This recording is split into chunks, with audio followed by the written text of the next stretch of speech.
Hello everyone, welcome to this regular batch of SFM. First of all, I should congratulate you for crossing the first hurdle. What is that? CMA Intermediate. So half of your job is done, 50% of your job is done, remaining 50% is left now. Okay. Now, when you compare with CMA Inter final, what is the difference according to you? Much more conceptual clarity, isn't it? Now, because you are going closer to the industry now. Once you complete your final, you will move to industry. So now it is very imperative that you should learn every subject in the manner in which it is practiced in the industry. Be it be SFM, be it be your CFR, taxation, everything you should learn in a manner which will help you to deal all the practical things in the industry, corporate world. And our subject is going to bring more value to your career. Gone are the days where CMAs used to only think about doing in a manufacturing company. Now, most of the CMA students, they are pursuing finance careers. Finance careers means they are choosing as a fund manager, working in mutual fund companies or investment banking companies, which will be high growth oriented companies where your growth will be very high when you compare with your traditional jobs working in manufacturing companies. So this subject will help you a lot in cracking those jobs. This subject, if you understand in most practical manner, if you correlate with your practical insights, then the subject will become very easy for you. And irrespective of the manner in which question paper is given, you can easily get exemption in this subject. You know, have you heard in the last attempt, CA AFM, it is called as Advanced Financial Management. It is one of the toughest paper in the history of CA final. Okay, it was the toughest paper. For us only to solve that paper, it will take easily 4 hours. Imagine the student scenario. Okay, but what people missed out in that paper is 50 marks they could have solved with the conceptual clarity. Easily they could have solved 50 marks, and most of them ignored theory. Theory could have come to their rescue. 18 marks theory could have come to their rescue. That also they have ignored, because generally people ignore theory for practical subjects. Had they covered that easily, they would have got 50 marks. And ICA gave some grace marks also, being the toughest attempt. So people who thought they will get 40 marks, they got 50 marks. People who thought they will get 50 marks, they got 60 marks. So that happened in CMA final also. CMA final also, SFM paper is vulnerable. In one attempt, they will give you same questions, whatever is there in the material. In one attempt, he will give CA questions also. He will adopt from CA question papers. So you have to match with that standard. When you are learning these chapters, we should make sure that we are learning the advanced level, not just the basic level, to the advanced level. If you can do that, then SFM will become very easy for you. And scoring subject also. I've seen my students scoring exemptions in SFM and passing the entire group and CMA also. That is the advantage you have with SFM.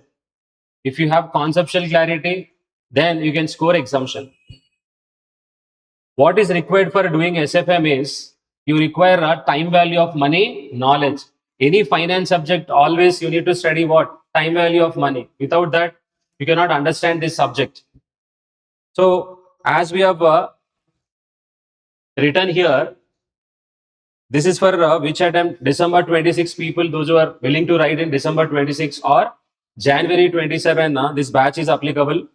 And approximately with the waiting time in the classroom for writing, you people should write now. Once I write on the tab here, you should also write. So including that time, it is 190 hours.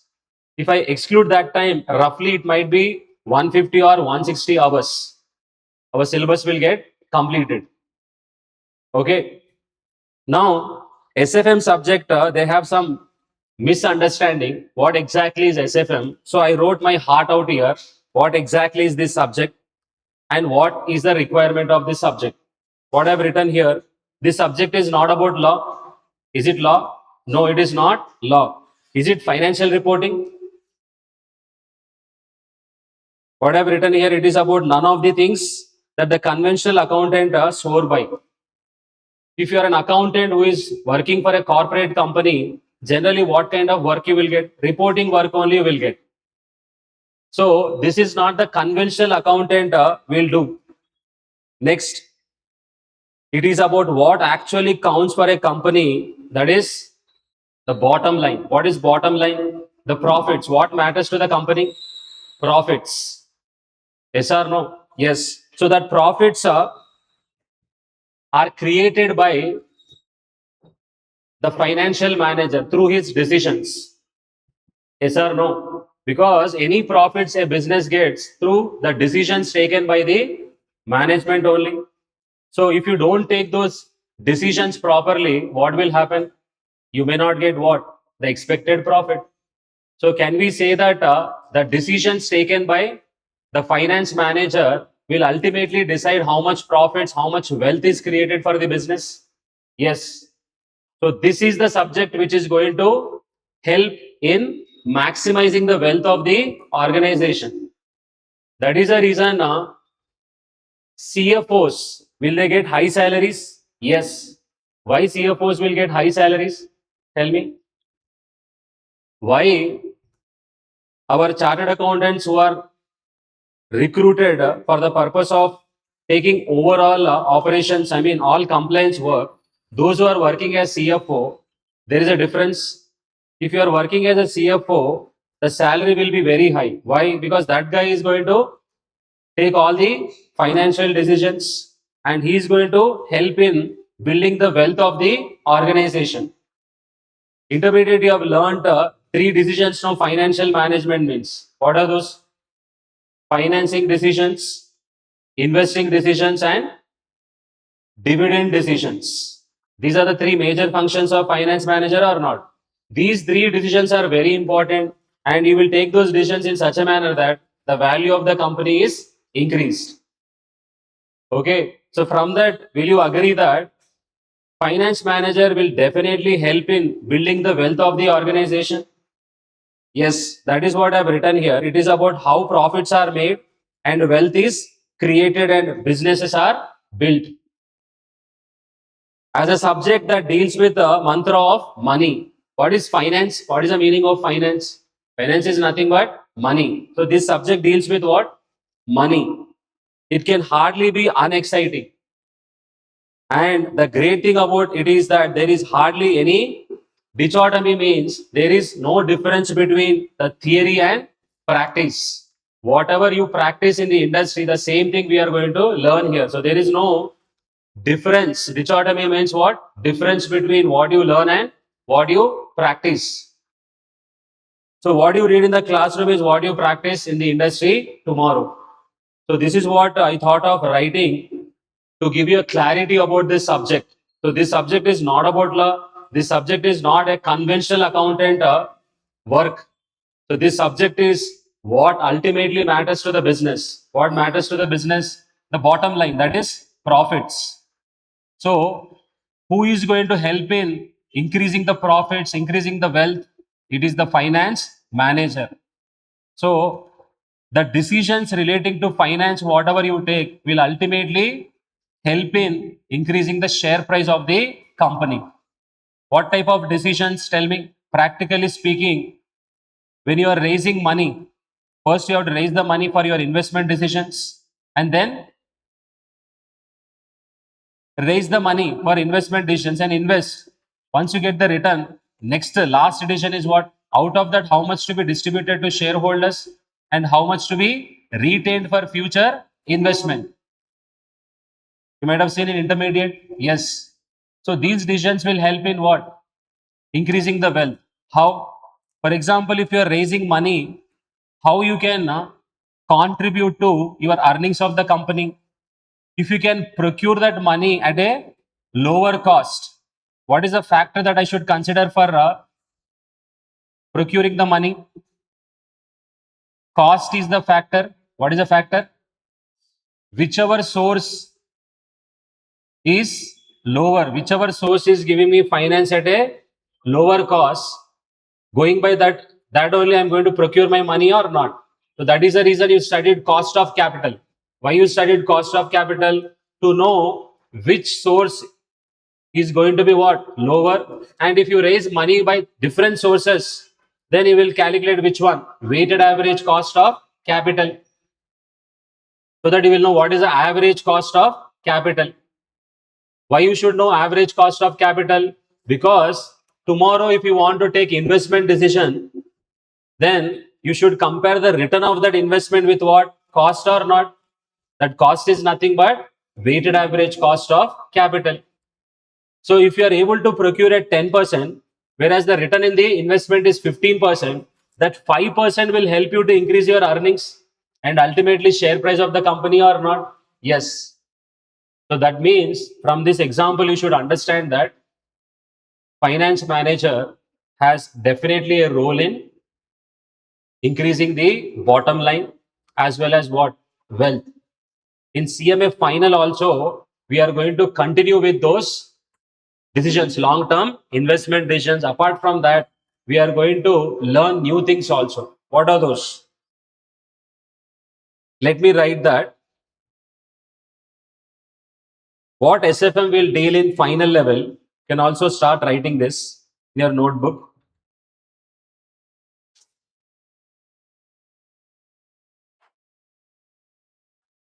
Once I write what we are going to cover in SFM, then you will understand what are the topics and what is the importance of those topics from examination point of view. SFM mainly deals with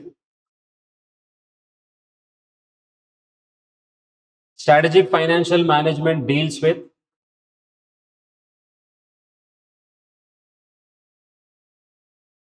three key areas.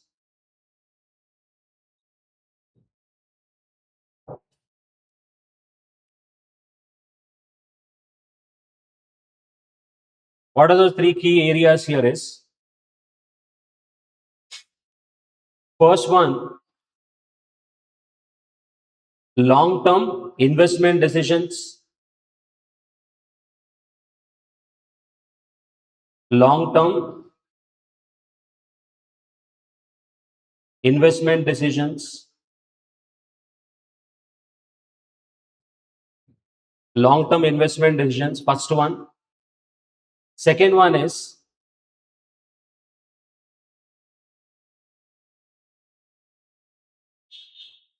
portfolio management.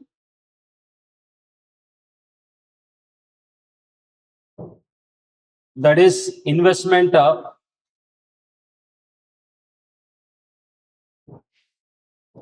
management. That is every company will also have some investments or not? Yes.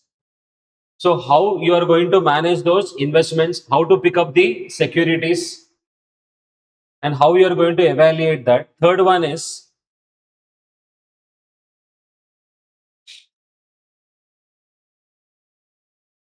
management of internal and external risk. So we can classify the entire subject in these three heads only.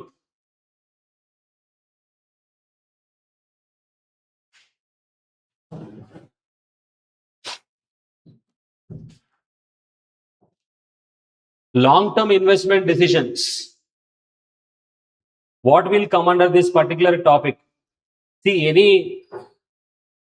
any business, they have to take decisions which are long-term in nature. What are those?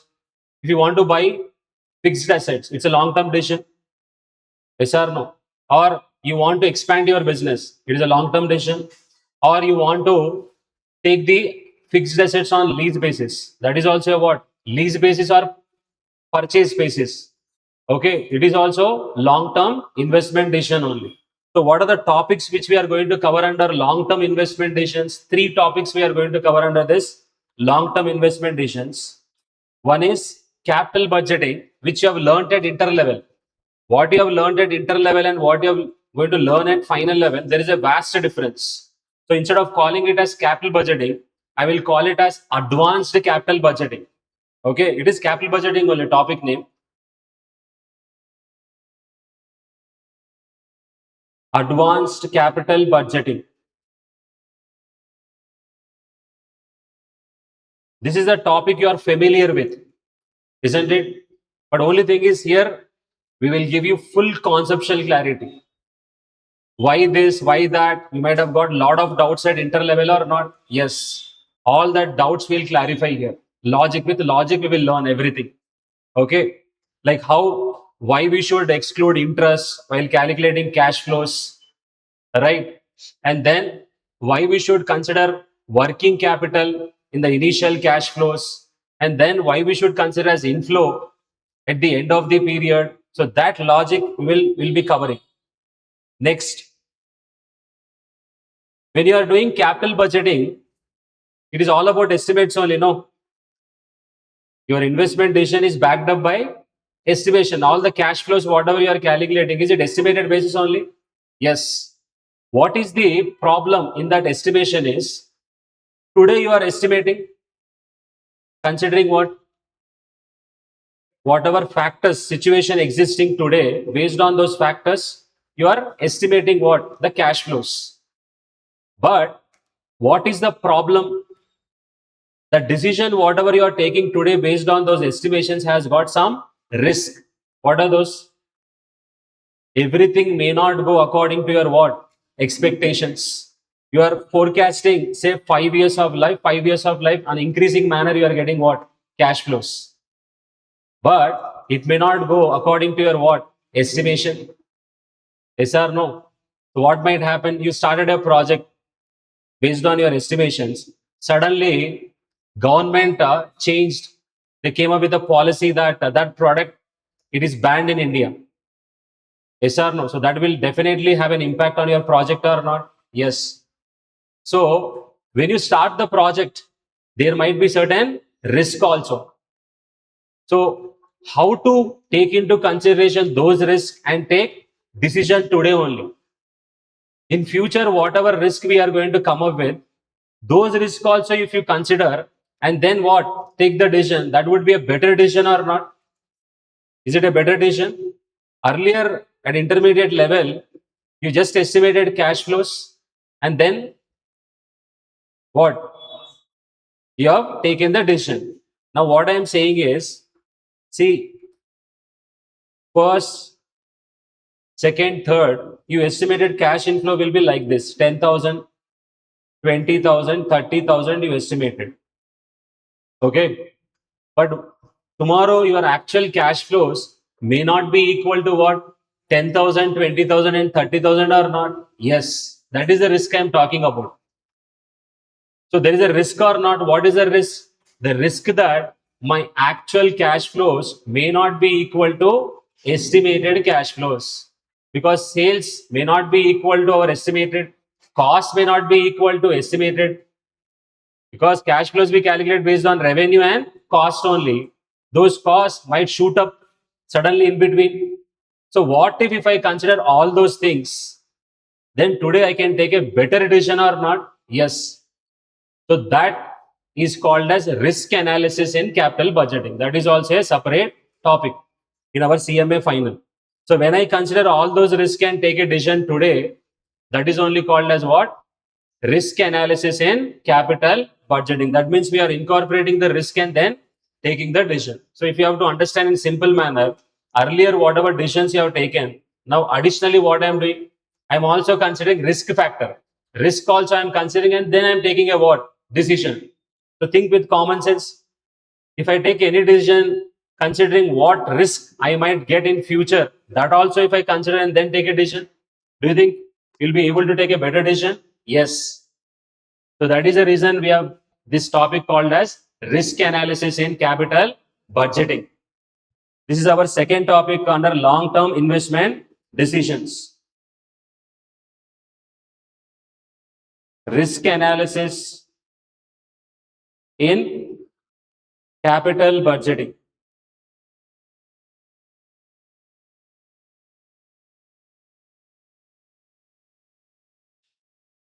Risk analysis in capital budgeting.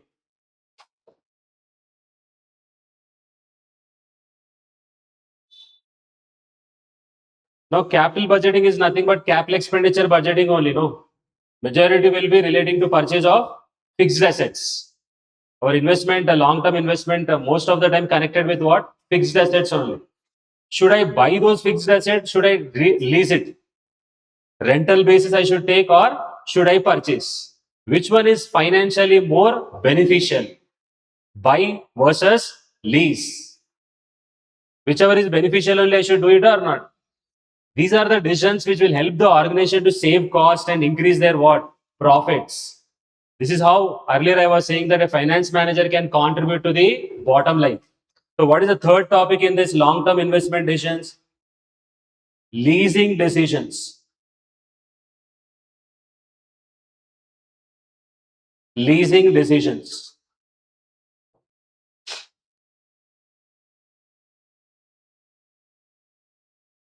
Leasing decisions. Yes. And other one is securitization.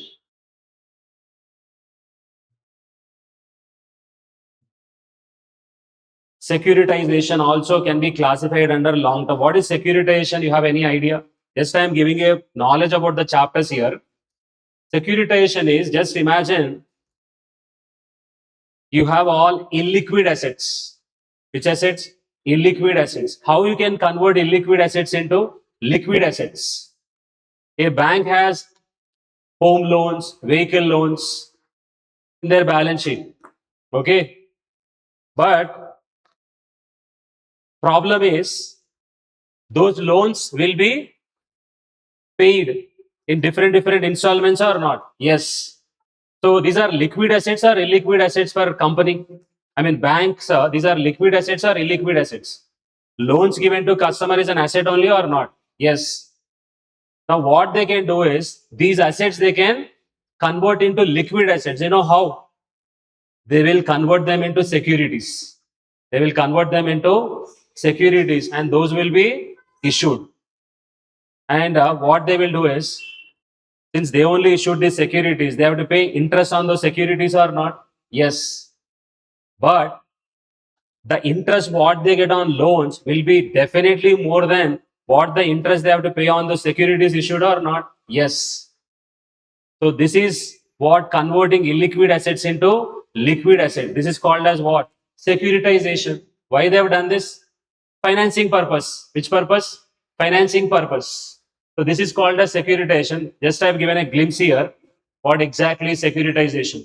So these topics will come under long-term investment decision. Can you guess how many marks you will get consistently from these topics? Every attempt. These four topics together, how many marks you will get is roughly you will get around 30 marks from these topics. Consistently you will get 30 marks. I will show you the question paper also. Recent June 26 attempt. 30 marks you will get from these topics. Next. Portfolio management. This is a beautiful concept which you are going to learn at final level. Okay. Now, what is portfolio? Whenever you make investments, more than one, I can call it as a what? Portfolio. If you have shares in Reliance, Tata, HDFC Bank, can I call that as a portfolio? Yes.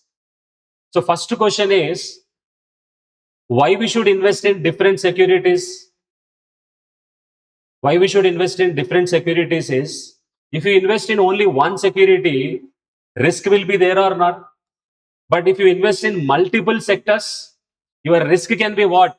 Diversified or not? There is a saying, no, don't put your entire money in one, don't put your entire eggs in one basket. Yes or no? So when you put your money, same money, if you diversify into different industries, what will happen? Risk will come down or not? Yes. So when you are selecting your portfolio, how do you select your portfolio? I mean, which securities you have to invest?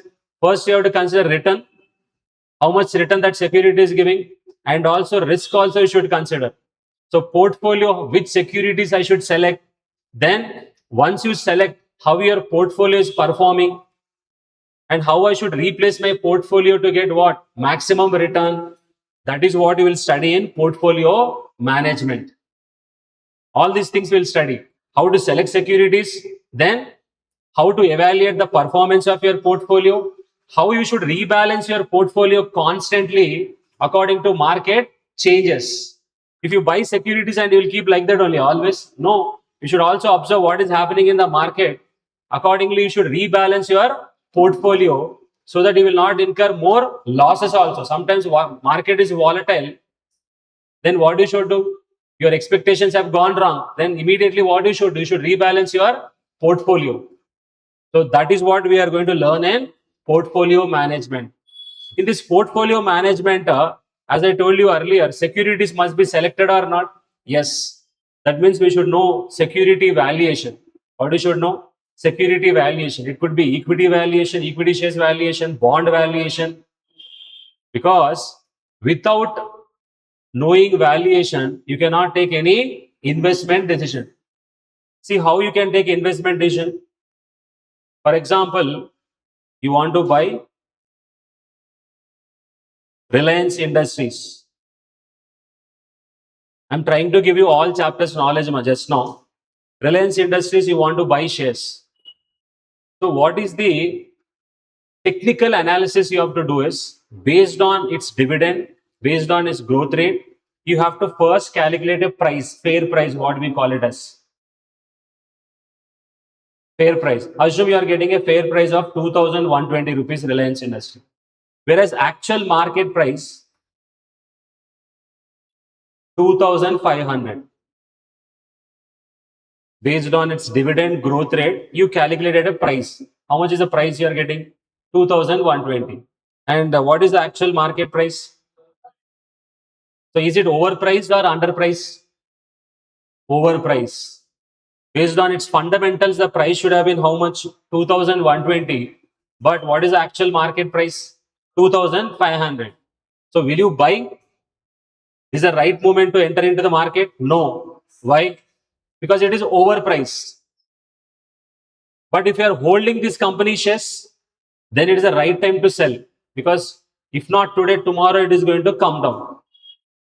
So, first of all, if you can calculate this, then only this decision can be taken or not. Buying. So, you should know how to calculate the value or not. Yes. For that, we need to study valuation of securities. Valuation of, yes. Because this decision only will create portfolio or not. So, these are the chapters interlinked in this. What are those? First one is valuation of securities. You have equity valuation, bond valuation, then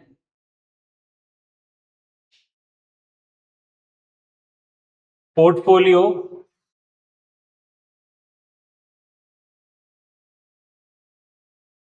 portfolio theory and practice.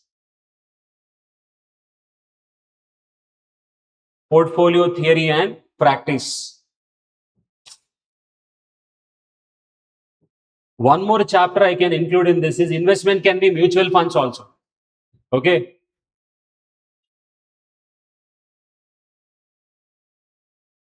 Mutual funds. So these are the topics which comes under investment category.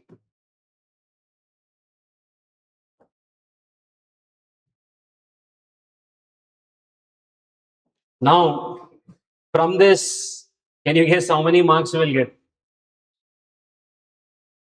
From this, roughly you will get around 30 to 40 marks from these topics. 30 to 40 marks. Already covered here. 60 to 70 marks gone here only. In these topics only.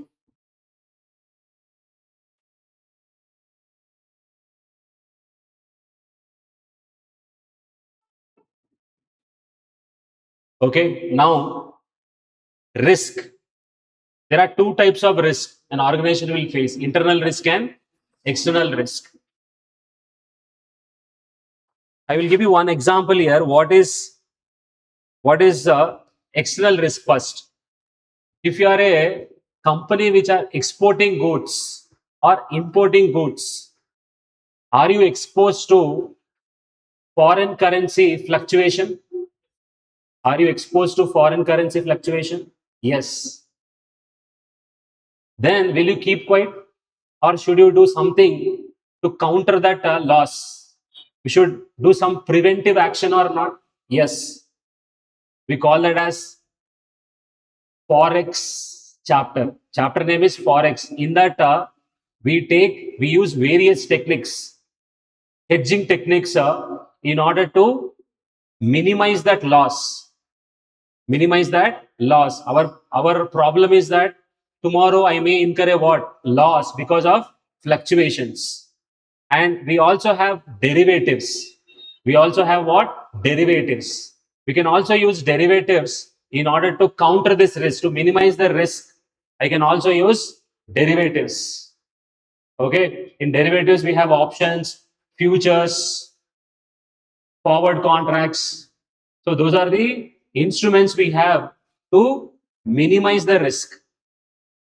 Okay. So whatever risk we get internally, externally, to counter them, we have various techniques. Okay. In that only we are going to study these topics called as derivatives, forex management, and you have a risk management topic also. Okay. Which are the topics I can classify under this is: first one, risk management. Next one, derivatives.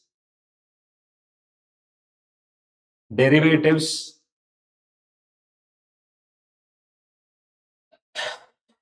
Forex.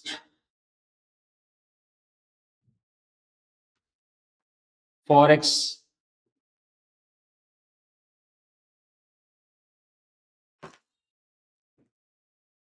These are the three topics which I can put it under this particular head: risk management, derivatives, forex. And these three, again, approximately will give you 30 to 35 marks. This is your main content of CMA Final. Derivatives, forex, valuation of securities, portfolio management. In that, mutual funds is also there now. Yes. And your long term, that is capital budgeting, risk analysis. If you are perfect in these topics, definitely you can get exemption. Only thing is, conceptually we should learn. Yes. Now, if you are studying any finance subject without knowing time value of money, you will not understand that subject at all, that topic at all.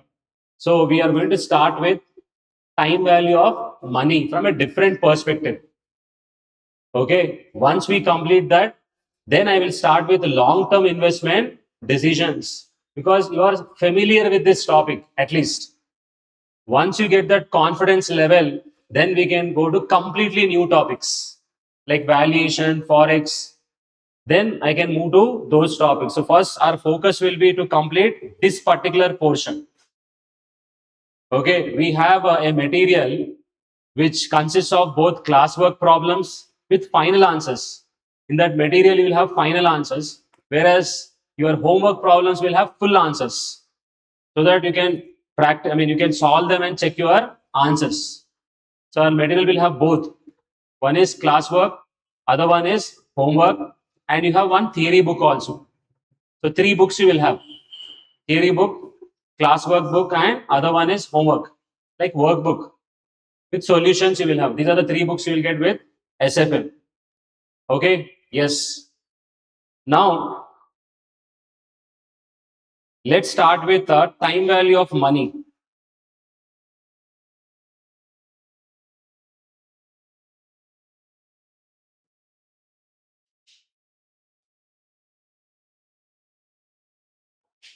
Time value of money.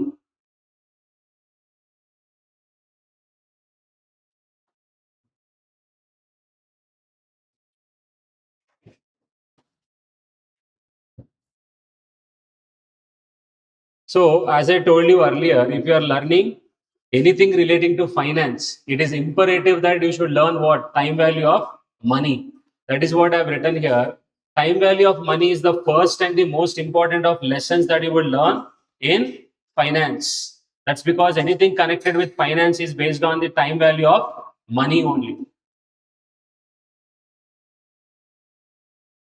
There are 8 principles relating to time value of money. Let us understand what are the 8 principles first I've listed out, then each one in in-depth manner I've given explanation. What is the first principle is 100 rupees today is not equal to 100 rupees a year later. Why? What is the reason? Can you tell me? Hmm? What is the reason? Inflation.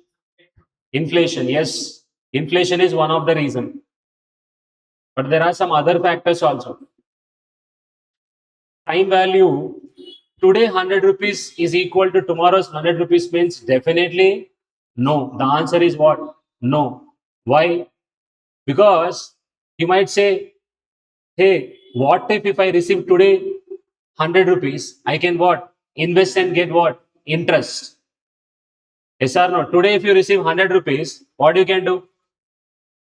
That you can invest in bank, and what you get after 1 year will be definitely more than 100 rupees or not? Yes. So that means money grows with time or not? Money grows with time. So that is the reason 100 rupees today is not equal to 100 rupees a year later. Okay, that is the first thing. Principle number 1 is if you are given a choice between receiving 1000 rupees today and receiving 1000 rupees a year later, which one would you prefer? Of course, which one? 1000 rupees today only. Why? You would say why? You would probably say, I would earn interest while I waited. Would earn interest or not? This means that money grows with time. It means money has a time value. Money has a time value. A rupee received today is greater than a rupee received tomorrow. Definitely, a rupee received today is greater than a rupee received.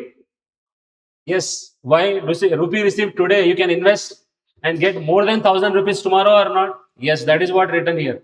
Because money has a time value. This is your principle number 1. Next, first principle is that money has a time value. 1000 rupees received today will be greater than 1000 rupees received tomorrow. What is the reason? If I have to just show you here, present value, future value. The difference between these two is only what? Tomorrow's 1000 rupees cannot be equal to what? Today's 1000 rupees. Because of what? Time value of money. So today, if you receive this 1000 and put it in bank, this will be more than what? Say for example, if you invest at 5% per annum, after 1 year, how much you will receive? After 1 year, how much you will receive? 1050 you will receive. So definitely this is greater than what? 1000 rupees. That is what I was writing there. At 5% if you invest minimum risk free, then you'll get what? 1050. So your money grows with time. That is the first principle. Understood everyone? What is the second principle? Time value of money is the reward for postponement of consumption. See, If we have 1,000 rupees today, definitely we will be utilizing that 1,000 rupees or not. And now, instead of utilizing that for your own purpose, if you are giving to someone else, in the above example, I told you can invest at 5%. What if he's ready to give you 1,150? Will you accept? Instead of 1,000, if he says that I will give you 1,150, will you accept? Yes, because you are getting more than what? 1,000. So that 50 rupees what you are getting, it is a reward for postponement of your consumption. You're not consuming today, you are giving it to that person, and that person is ready to pay extra 50 rupees for postponement of your consumption. So time value of money is the reward for postponement of the compensation for postponement of your present consumption. That is your second principle. That is what I've written here. Principle number 2 is, suppose we compel you to forego 1,000 rupees today and ask you to take instead the 1,000 rupees a year later. Would you do it? Today you forego 1,000, you receive 1,000 only after 1 year, means will you do it? No. The answer is what? No, you will not. But if you are to offer you a large amount, say 1,150 a year later, you just might what? Accept it. Yes or no? So this higher amount is your compensation for postponing the consumption or usage of money. See, postponing is also a sacrifice or not? For that sacrifice, you are getting extra amount. So that means that 50 rupees, I can call it as your value of sacrifice. It's the value of your sacrifice. That is only we are calling it as reward for postponing your present utilization or usage of money. So what is the second principle? What is time value of money? Is a compensation for postponement of consumption of money. What is the first principle? Today's is greater than future value because of what? Interest, because it grows with time. Second principle is time value of money can also be called as what? Reward for postponement of present consumption. And third one is, which you might not be aware of, you already spoke about that, inflation. Time value of money will consider three factors. Three factors it will consider. What are those? Is, see, first one, inflation. Your time value of money should cover for what? Inflation. Why inflation? What is that? We will understand now. Second one is real rate of return on risk-free investment. What is real rate of return? We will understand now. And third one is risk premium. Time value of money will consist of three things. First one, inflation. Second one, real rate of return on risk-free investment. And third one is risk premium. With an example, I will explain now. Third principle. See here, three factors how I can explain with an example here. Let's say that you have agreed to postpone receiving 1,000 today in lieu of receiving a larger amount. Already we agreed that if you are getting 1,150 earlier in principle number 2, you will definitely accept it or not? Yes. But the question is how much amount exactly? Just I gave you 1,150. Whether you will be accepting 1,150 or more than 1,150, it depends on what? That is what I've written. Should it be 1,075 or 1,150? This depends on what is your perception of time value of money. So if one person, now I ask that person, okay, he says that pay me 1,175. He says pay me 1,050. On what basis they are saying this? They are saying on the basis of how many options they have available. What is the return they will get if they invest outside? They will consider all these things and then only he will quote how much he wants from that particular person or not. Yes. So what are the factors that will decide how much he will negotiate for, how much he will ask for? This depends on what is your perception of time value of money. Generally, three factors determine time value of money. What is the first one? Inflation rate. First factor. Today with 1,000 rupees, say you can buy 10 liters of petrol. How much? 10 liters of petrol. Now, after 1 year also, to buy 10 liters of petrol, do you think 1,000 rupees will be sufficient? No, 1,000 rupees will not be sufficient. Say, for example, inflation is 5%. Inflation is how much? 5%. Inflation, if it is 5%, tell me after 1 year, the same 10 liters will cost you how much? Can you tell me? Today, with 1,000 rupees, you are able to buy 10 liters. Now, inflation is what? 4%. After 1 year, what is likely to be your 10 liters petrol price? 1,050. So, tomorrow, at least minimum, if he is giving you 1,050, yes or no, then you can postpone your consumption or not? Yes. So that means the time value of money first should minimum include which one? Time value of money should include minimum which one? Your inflation. Minimum I'm saying, not complete. Minimum it should cover which one? Inflation. That is what I've written here. What is the meaning of inflation? I hope you all know what is inflation. Inflation is a fall in the value of what? Goods. You all know that when inflation goes up, what will happen? The money value will decrease. Okay, 10 liters of petrol you bought today with 1,000 rupees. With same 1,000 rupees, you cannot buy again 10 rupees, 10 liters of petrol. Why? Because money value has gone down. Correct? That is what I've written. Inflation is the fall in the purchasing power of money. It makes money cheaper and the product costlier. That is what is inflation is. Suppose you can buy 10 liters of petrol with 1,000 rupees that you receive today. Suppose inflation is 5%, so that a year later you need 1,050 to buy the same 10 liters of petrol. Hence, here what is the minimum compensation that you require for postponing consumption of 1,000 rupees today? Earlier, we understood that should I ask 1,050 or 1,075? It depends on your perception or not. So that perception, what is the first factor that will influence your brain? Minimum thing. First, you should receive minimum inflation or not. That is what is included here. So, what is the minimum time value of money? Would be inflation rate only? No. Your time value of money, first minimum what should it should cover? Inflation it should cover. So that is what is covered here. Hence, minimum compensation that you require for postponing consumption of 1,000 rupees is 1,050. Therefore, minimum time value of money would be inflation rate. In our example, it is 5%. First factor is done.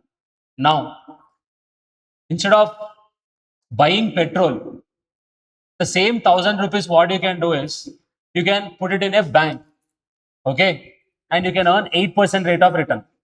Fixed deposit you can put and you can earn 8% rate of return. Same 1,000 rupees.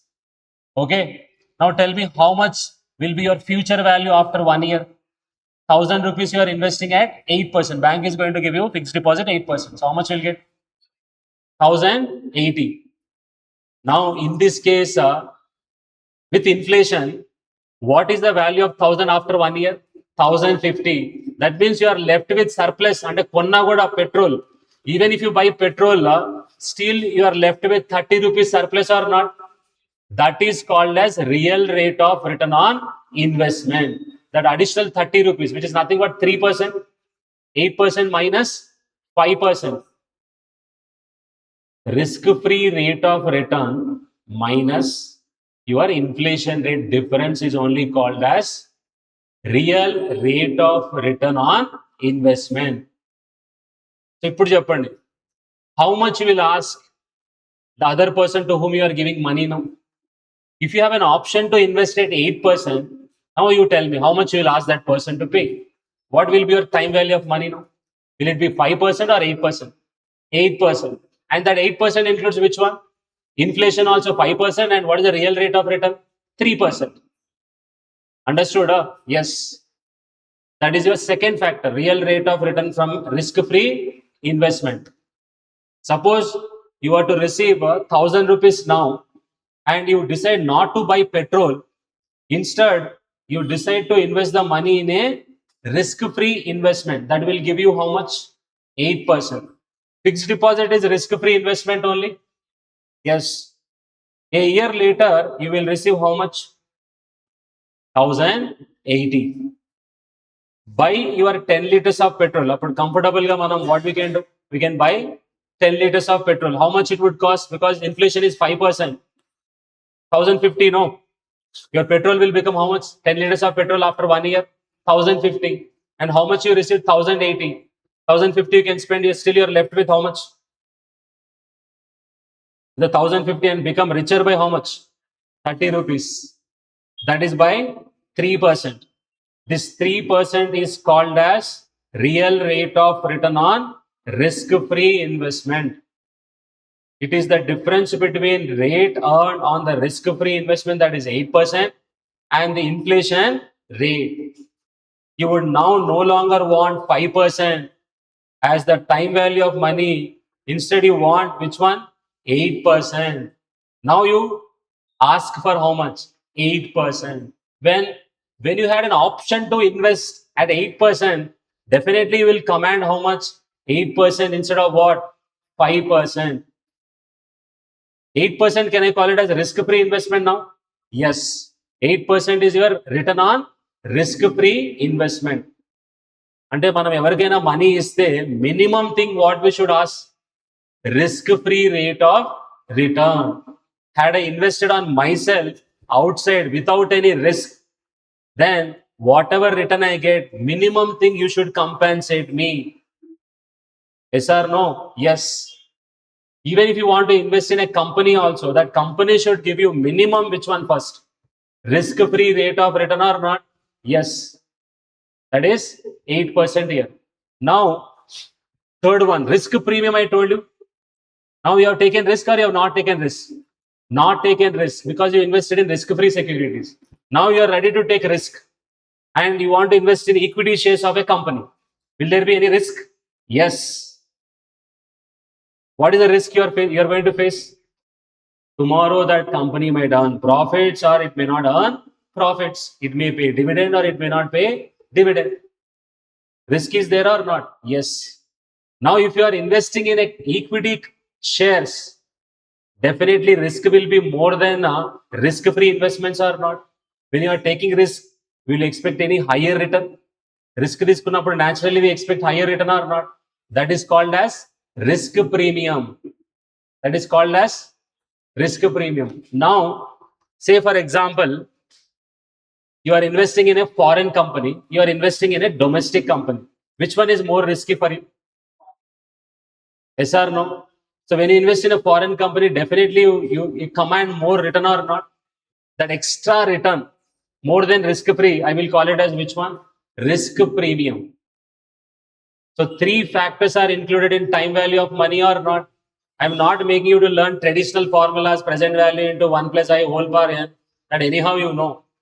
We'll also cover in a different manner, but I'm giving you a perspective of what is time value of money because you're at final level, no? You should have definitely higher knowledge. So what is the third principle? Time value of money will consist of three factors. What are those? Inflation rate. Second one, real rate of return on risk-free investment. Third one is risk premium. Understood, everyone? That is your which principle? Third principle, yeah. Yes, exactly. In CAPM, that is a Nobel Prize winning theory, that is capital asset pricing model. CAPM, that theory got Nobel Prize. It is based on risk return concept only, easily understandable to everyone. That is the reason it got Nobel Prize. So the same concept is used there to calculate how much return an investor should command. Yes, that was the third principle. Fourth principle is time value of money is written from what? Comparable investments. Sometimes time value of money could be even written from comparable investments. What is this? What is the meaning of comparable investments here? Fourth one, the same thing earlier, whatever explanation I gave, in a diagrammatic format, I've covered here. Minimum inflation rate, then this is your risk-free rate of return. The difference between these two is only your real rate of return. Whatever you are getting above that is your risk premium. Principle number 4 is how much risk premium is to be expected now. How much risk premium? Earlier I told you, if you are investing in a company, foreign company and domestic company, how much risk premium you should expect again. Again, risk premium expected will vary from your investment. Yes or no? There in a foreign company, will you expect higher risk premium or lower risk premium? Higher risk premium. From your perspective. If I ask the same other person now, his perception might be different. He might think that that company is in semiconductor chip business. So it might give you what? More return. Probably he will command less premium also. So depending on what is the knowledge of the individuals and the risk of that company, okay, the return what you anticipate also will change. If I have to give you even a simple example, if you are investing in government bonds, if you are investing in equity shares, will you expect the same risk premium? No. It will change or not? Yes. Within the same category also, two investments might have what? Different risk premium. Now, Infosys company, there is other company right now in the market, HCL. HCL, you know? Yes. Both are in software only. Now, recently HCL price is going up, whereas Infosys is constantly fluctuating in the market. HCL, why it is constantly increasing right now is it has got associated with an AI company. Okay, and they are able to project that in future their revenue will go up because entire operations are they are going to incorporate what? AI only, because now they have formed a collaboration with other AI company. So now what is the confidence investors will get? Revenue, there is no problem in future because already they are taking up necessary steps in order to make sure that their revenue does not fall. Whereas Infosys did not come up with any concrete future plans so far. No one came up with saying that this is our plan. So therefore, investors are not having that confidence. So now you tell me, two companies, same in software only, but people are looking differently or not. So this is time value of money. So in one company, both are from same industry, but one company you expect higher risk premium, other company you expect what? Lower risk premium. So that is the reason what I have written here is time value of money is written from comparable investments also. So how you can understand practically here is whatever risk premium we are talking about here, how much risk premium you should expect. How much risk premium is to be expected if a comparable investment gives you a certain risk premium, you would expect same risk premium from this investment as well. In other words, if someone were to offer you a 3% premium over the risk-free rate of return of 9% for making an investment with us, you would expect a time value of how much? 12% from that investment.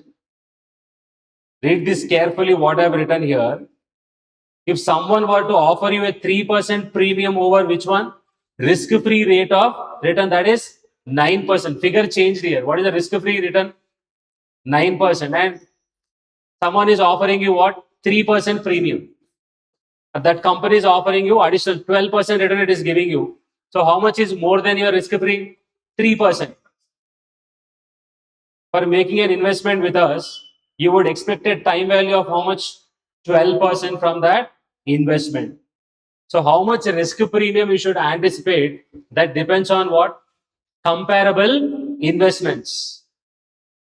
Okay. See, if I am investing in a company, I will definitely make a comparison. Concentrate, I will give you one example. See, now, if you are investing in a equity market, which market? Equity market. Generally, you have a benchmark. Benchmark is BSE or NSE. These are market returns. So whenever you want to invest in equity market, generally we will consider which one? Market only, BSE or NSE. For example, if BSE NSE is giving you 12% return, risk free is say 9%. That means market is giving you how much extra premium? 3%. So here also, if you invest in this company, how much extra premium you will anticipate? Minimum 3% you will anticipate. That means you are making comparison you are making with what? Equity market only. ఎందుకంటే equity market కి benchmark ఏంటి? Bombay Stock Exchange or National Stock Exchange. Are you getting? So time value of money, see how many different perspectives we can see. Sometimes time value of money may be your comparable investment. How much I should expect depends on your comparison of similar risk. Since you want to invest in equity, you have taken a benchmark. What is that? Your stock market. If stock market is giving you 12% and your risk-free return is 9%, that means it is giving you extra 3% risk premium. So definitely this equity where you want to invest, that also should give you how much? 3%. Understood? This is our principle number 4. So what you do is, you list out all these 8 principles today. In your notebook, you can list out these 8 principles. Notes you can write, we'll share in that group, you can complete that. Write these 8 principles. Remaining we'll cover other principles tomorrow. 4 principles we covered now, today. Yes. You can cover these 8 principles in your notebook. Write the heading, time value of money. Quickly you can write up all these 8 principles.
So every day, this class notes, we'll share it with you.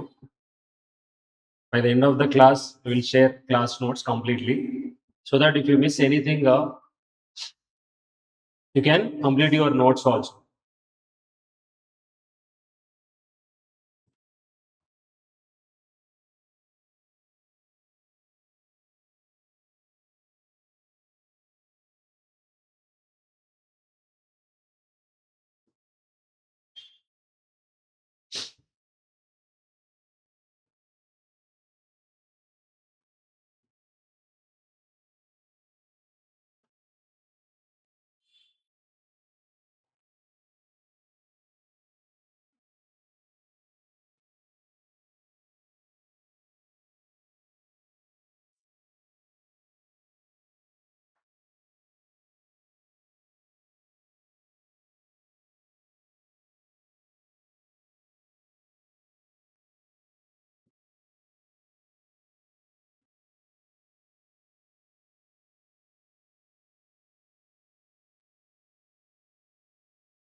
Here, fifth principle, if you see what is written here, time value of money is different for different people.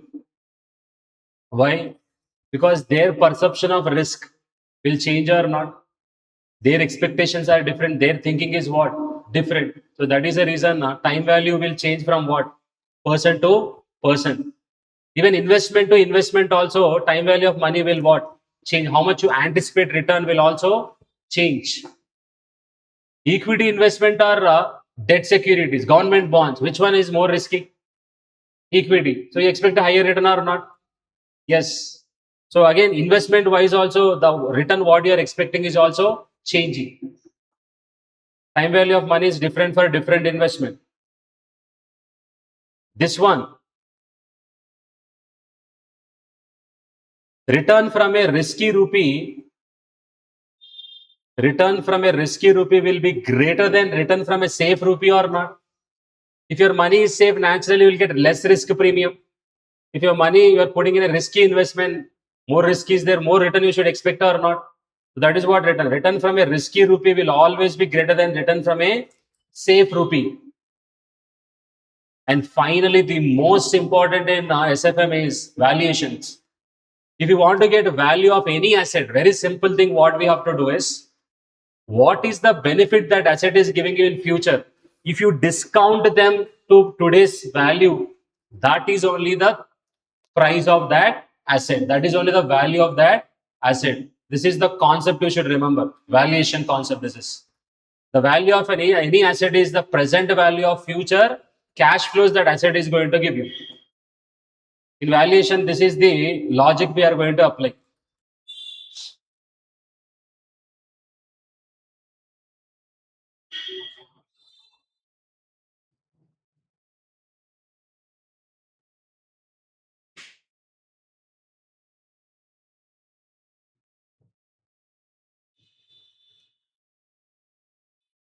So I'll share these notes tomorrow. Remaining principles will cover. We'll be also covering how to use our calculator more effectively. Shortcuts. Because in SFM, at the end of the day, 10 minutes, 5 minutes also does matter for us, especially in SFM. Speed of calculations is required. Okay. So we'll be spending some time on how to use our calculator with notes. Okay. Then obviously the time value of money formulas with logic we will try to understand. Once we complete that, then we'll move on to the chapters. Okay. So that's it for the day. We'll continue tomorrow. I'll be sharing these notes with you. Okay. In the group they will share. Thank you. So one thing I can assure you is conceptual clarity you will get. What you should do it from your side is consistency you should maintain in attending classes. If consistency is there, conceptual clarity will not be a problem at all. That is what I can assure. Okay, thank you.